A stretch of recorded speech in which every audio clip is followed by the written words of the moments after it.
Hello, and welcome to part 5, the Afan Lido career. Um, Saturday night, it's about 8:45. I'm watching some Wolf programme on BBC Two because I'm into nature at the moment. If you can't tell, I've got a cold and it's doing my head in. Doesn't really help with work either. Anyway, when I last left you, as you guys know, a huge 4-3 win with Nick Morris, the new club legend, who's very much a part of my team this season. And I'm going to keep playing him until he gets better and better. Incidentally, on my other save, Luke Fleming, who's a keeper, who's nothing special, but I kept playing him. I didn't have any option for a few seasons, and he made a few mistakes, but I just kept playing him week in, week out. And after a while, he got a lot better. He had the potential, but at the time, his current ability was sort of like a youth team rating. But I kept throwing him at the deep end week in, week out. I think a little bit like Alex Ferguson's doing with De Gea, sort of that type of like making him learn from his mistakes. If that makes sense. So yeah, I'm going for that this time around again. I usually prefer an older keeper, but I've got quite a young team. I'm happy to carry that on. Let's go through the transfers quickly. Gareth Phillips, quite a solid centre mid, but wouldn't sign a new contract. Same with Carl Lewis. Chris Hartland has gutted, wouldn't sign a new contract.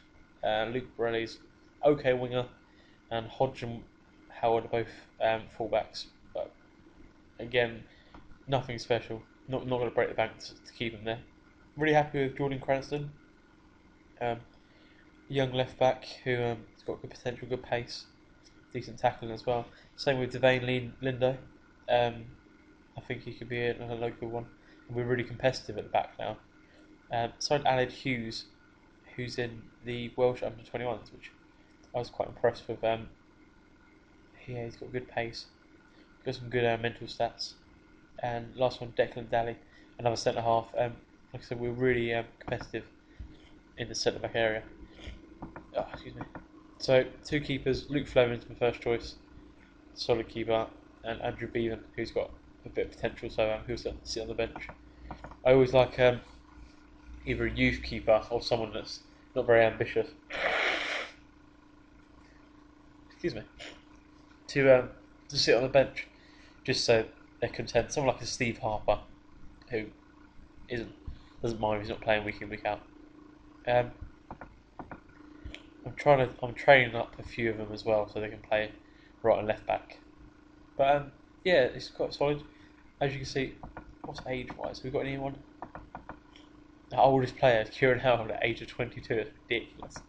But I do like a young squad, and I think the more they play together, the more they'll build as a team and become a lot more resolute and hard to beat. Um, Alan Marsh is a youth player who's come along really well this season.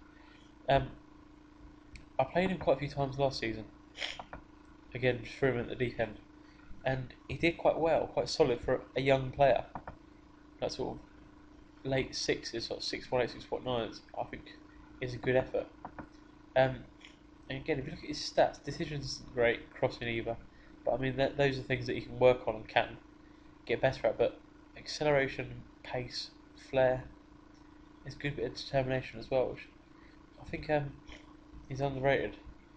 Gareth Hayman's another one who he's quite solid again. Last season, played quite a few games, 28 games. Wow, I didn't realise he had that many games. Um, yeah, and did a good job. Nick Morris is Nick Morris. You want Nick Morris? All hail Nick Morris. Hail, hail. Legend. I'm going to give him as many games as I can this season because I think he's going to be huge for us, as I mentioned before, once or twice. And James Holmes, again, got him until the next season, hopefully a little bit longer than that. So I think, again, he can be a player that's going to score consistent goals. And Shane Williams won't sign a new contract, runs at the end of the season. I actually had quite an interesting chat with Shane Williams. Would it be on here? Show. That's a bit annoying. I've never had the chat before.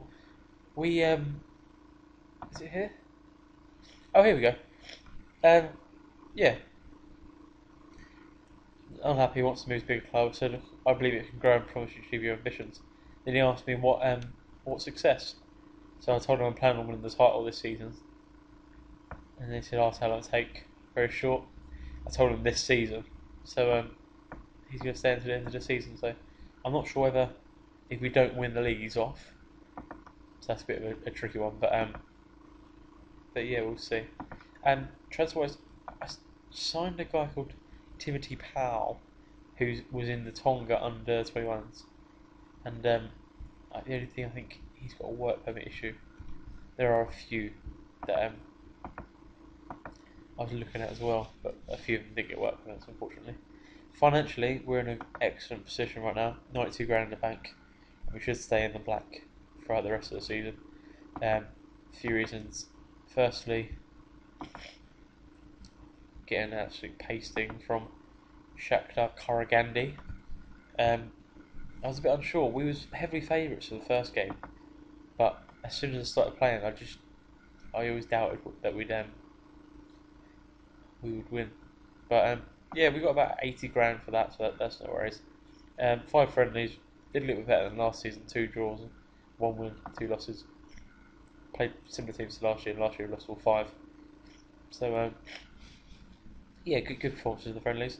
Let me just quickly go to my notes. Shane Williams, Welsh Young Player of the Year, fully deserved that. Nick Morris got the youngest ever UEFA Cup goal scorer, beating Ika Munian, who everyone I'm sure watching this knows. Absolute legend in this game. End of season confidence review. Again, I thought it's pretty basic. Should just delete these as we go. Yeah, 87 grand from that first qualifying round. So it just goes to show how big that TNS game was. Yeah, Jones, Evans, Hamer, and Williams. So right back, centre back, right mid, and centre mid. Player of the year, Shane Williams, definitely. Okay, and yeah, so we're at the start of the season. I said we'll finish. I said we'll qualify from the UEFA Cup this season, so I think top 3 again. And incidentally, we've actually gone.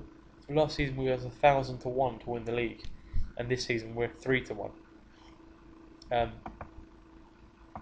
so that's quite an impressive jump. Coefficients. Yeah, we've as expected. I think I mentioned a few episodes ago.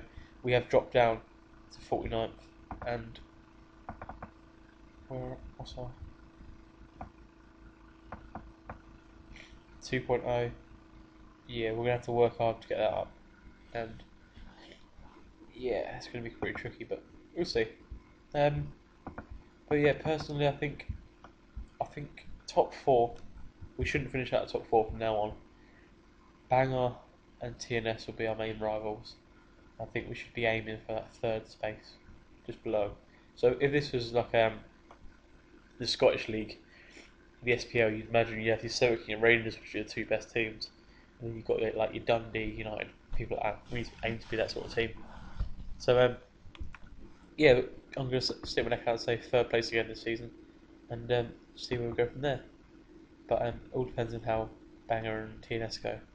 Usually, every other season, one of them will just go mental, and after like 20 games, be on like 50 odd points.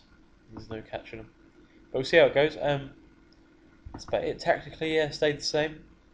Um, and I'm just going to see how we go. I do want to get a few more players in, but it's quite hard to get players in. We've got a lot of money, and I don't want to just buy rubbish. I prefer to keep the youth and bring the youth players in. But yeah, quite a young squad, and let's see what we can do with it. Fingers crossed, and go from there. Cheers for watching.